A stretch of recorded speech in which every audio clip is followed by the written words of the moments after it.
आगामी दिन में विशेष करी प्रत्येक रोगी को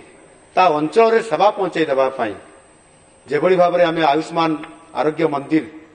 ये योजना आज प्रति पंचायत रे कार्यकारी करने जाऊँगी ठीक से ही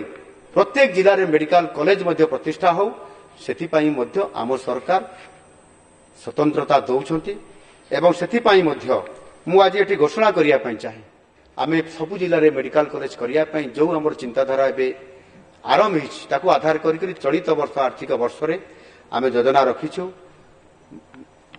भद्रक जगतसिंहपुर नवरंगपुर एवं ढेंकानाल ठारे यही जिला मानक नूतन भाव एमबीबीएस कॉलेज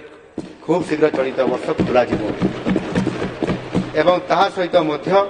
आपंकर बुर्ला ब्रह्मपुर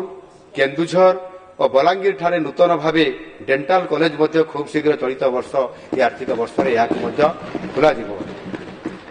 रायरंगपुर ठारे नूतन भाव एक आयुर्वेदिक मेडिकल कॉलेज और रिसर्च सेंटर या खोल